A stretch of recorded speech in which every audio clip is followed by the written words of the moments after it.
Bismillahirrahmanirrahim. Assalamualaikum warahmatullahi wabarakatuh.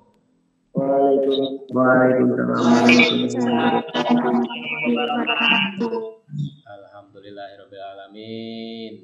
Ya, Bapak ucapkan selamat datang dan selamat bergabung kepada Ibu Pembimbing Pamong Bapak dari kampus Universitas Syahkuala, ya, Ibu Aswanita Usman, SPD MPD.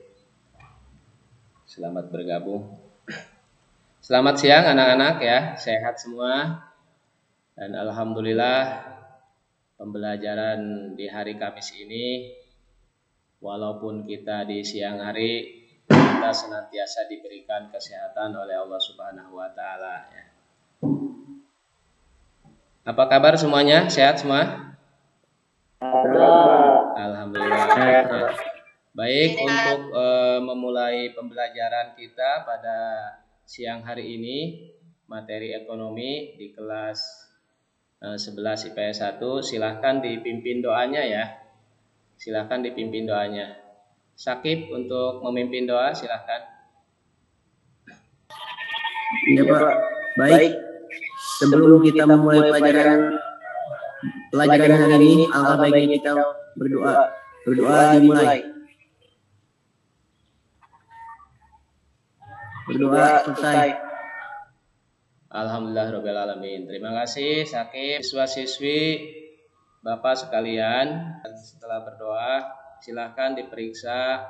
Mohon ditampakkan wajahnya, ya, seragamnya yang rapi untuk kenyamanan kita melanjutkan pembelajaran pada hari ini. Ketua kelas, apakah ada yang tidak masuk hari ini? Ada. Siapa aja? Apa yang sakit atau izin? Samsukari izin. Ya, kemana izinnya? Ikutan lomba Pak. Oh ya, semoga sukses ya lombanya dan berhasil dan membawa harum nama baik sekolah. Ada lagi yang tidak masuk? Linda Pak. Linda, kenapa? Sakit atau izin? Izin Pak. Izin, ya. Izinnya izin apa tuh? Nengok keluarganya yang sakit.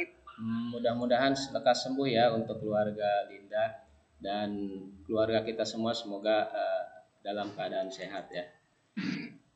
Terima kasih. Kalau tidak ada lagi, siswa-siswi sekalian, kita lanjutkan materi ekonomi di materi kompetensi dasar yang kedua atau bab kedua, yaitu pertumbuhan ekonomi, ya. Nah, ini adalah materi Bapak pada hari ini, ya, pertumbuhan ekonomi.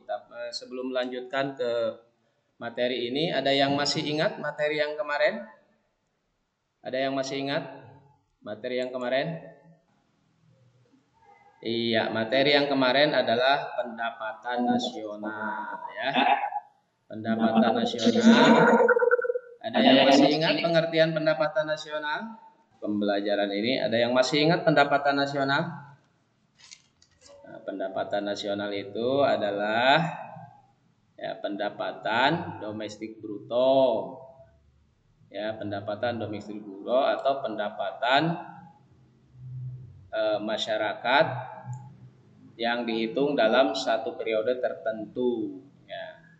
Gitu. Ada juga materi kemarin yaitu pendapatan per kapita, ya. Pendapatan per kapita ini identik dengan pendapatan masyarakat suatu negara yang bekerja dari satu periode ke periode tertentu. Ketika pendapatan itu meningkat, maka ini akan berpengaruh sekali kepada peningkatan pertumbuhan ekonomi dalam suatu negara, ya. Nah, inilah yang materi yang akan kita bahas sekarang. Ya, ini peta konsepnya. Nanti kita akan belajar menguraikan pengertian pertumbuhan ekonomi, ya. Kita akan belajar cara mengukur.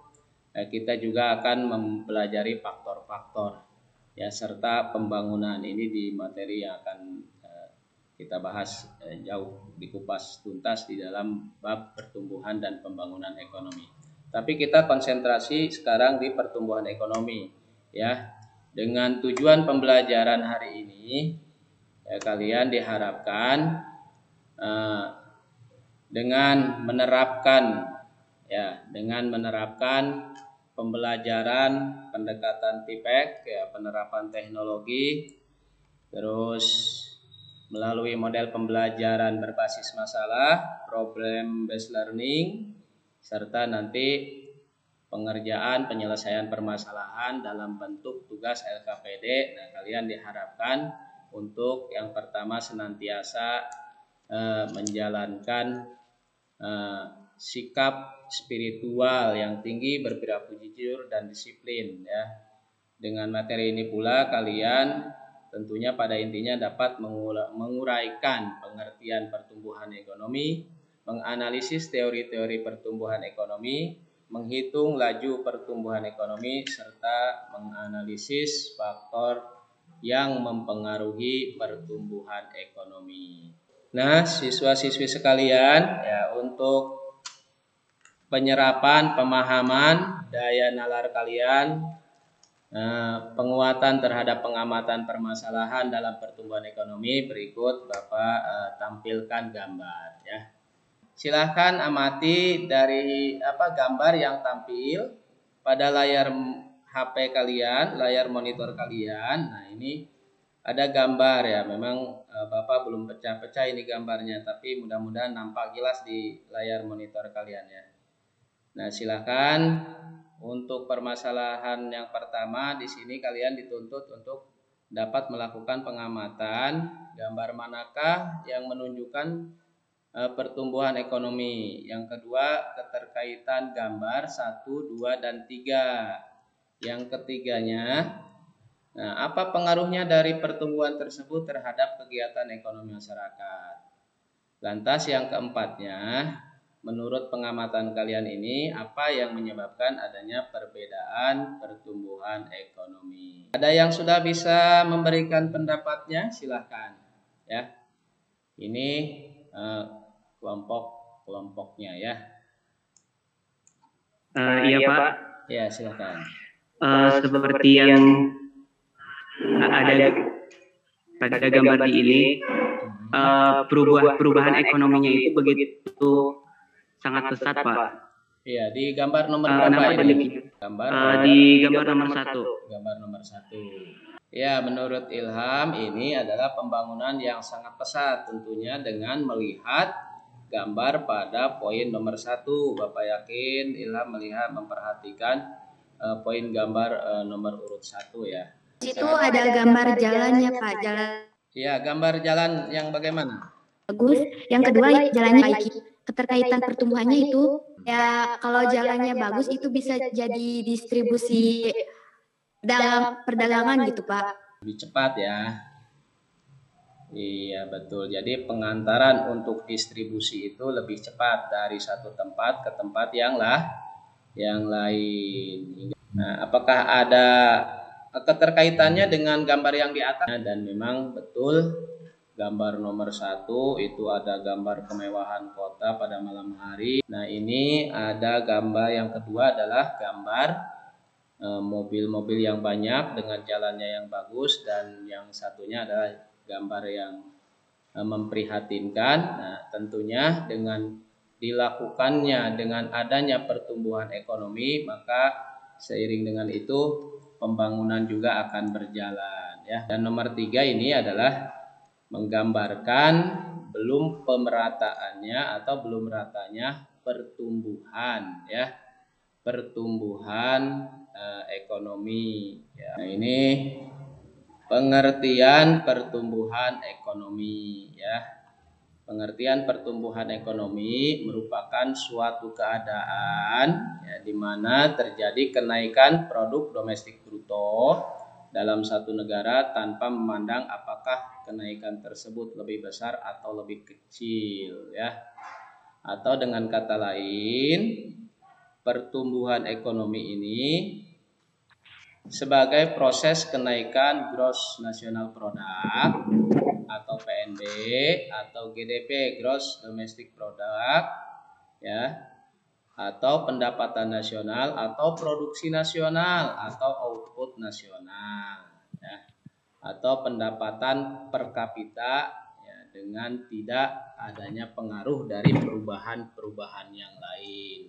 Adapun teori pertumbuhan ekonomi, ini salah satunya diungkapkan oleh Schumpeter. Nah, ini menurut beliau ini penekanan terhadap peranan pengusaha atau wirausaha, ya, yang berperan penuh dalam pergerakan perekonomian dalam suatu negara. Ini sangat penting dalam mempengaruhi pertumbuhan ekonomi.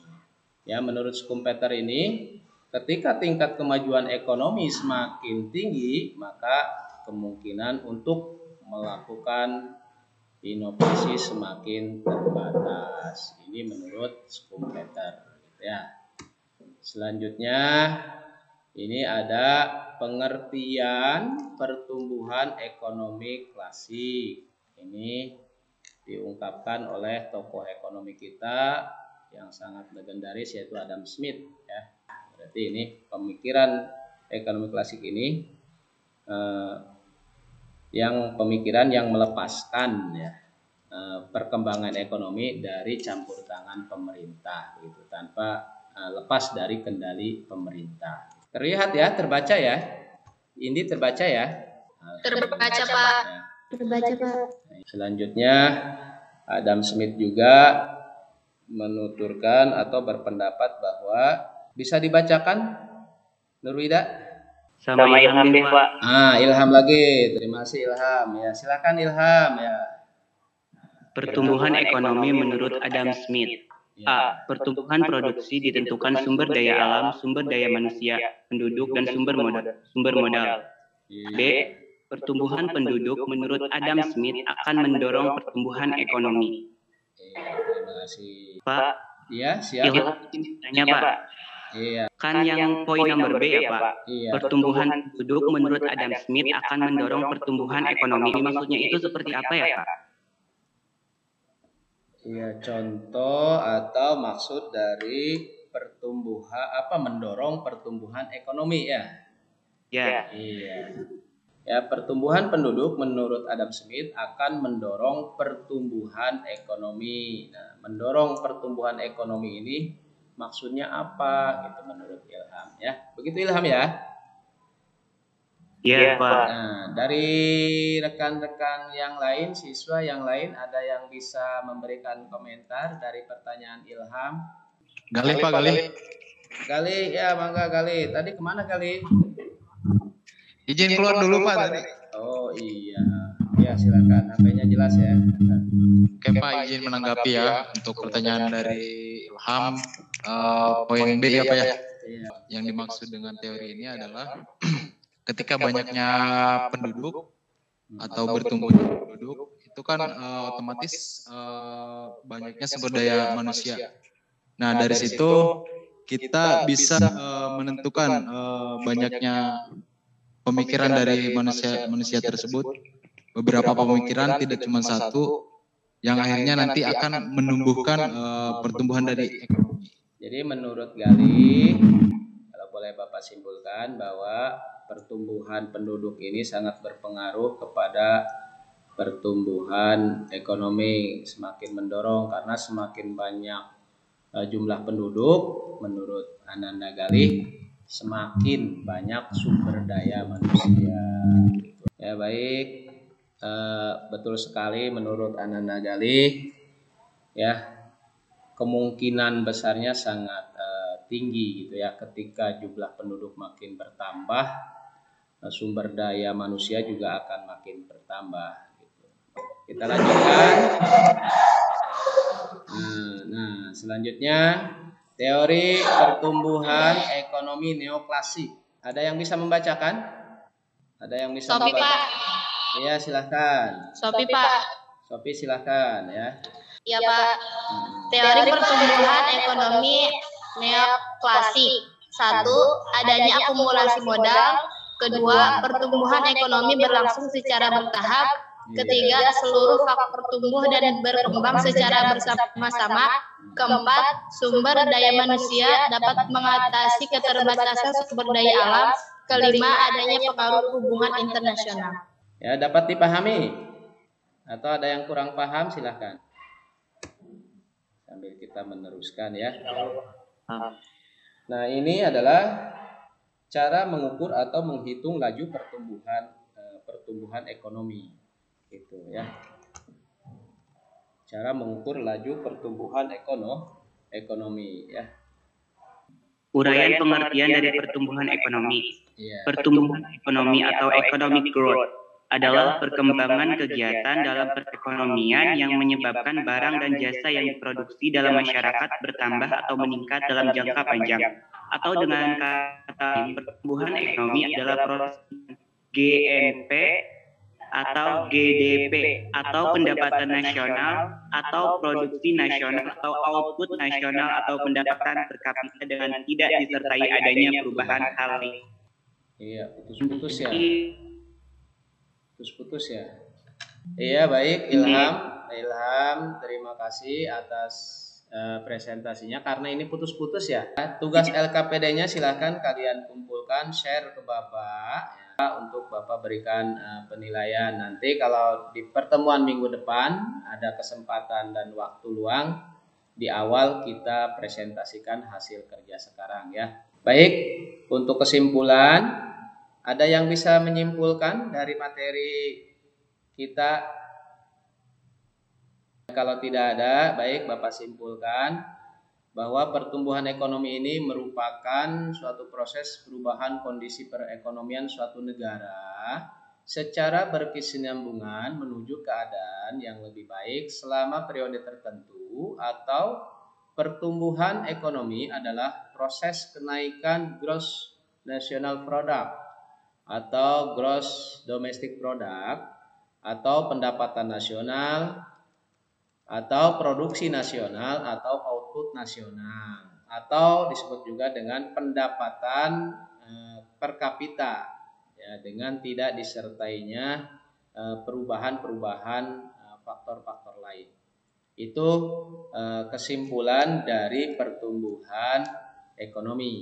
Selanjutnya ada teori pertumbuhan ekonomi ya. Dari beberapa teori tersebut Bapak simpulkan ya, teori ekonomi klasik lebih bersifat jangka pendek dengan pendekatan mikroekonomi, sedangkan teori ekonomi neoklasik memberikan pandangan terhadap pertumbuhan ekonomi jangka panjang dengan pendekatan makroekonomi ya.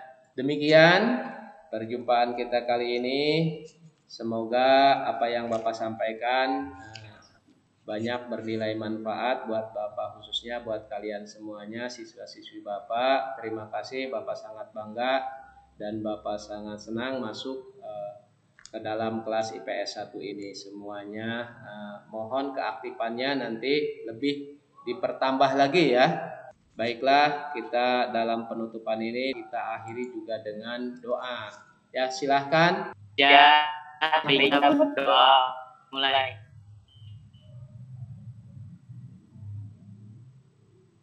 Berdoa selesai. Terima kasih ya, terima kasih Pati, terima kasih semuanya, dan sampai jumpa di minggu depan pertemuan Bapak. Assalamualaikum warahmatullahi wabarakatuh. Waalaikumsalam warahmatullahi wabarakatuh.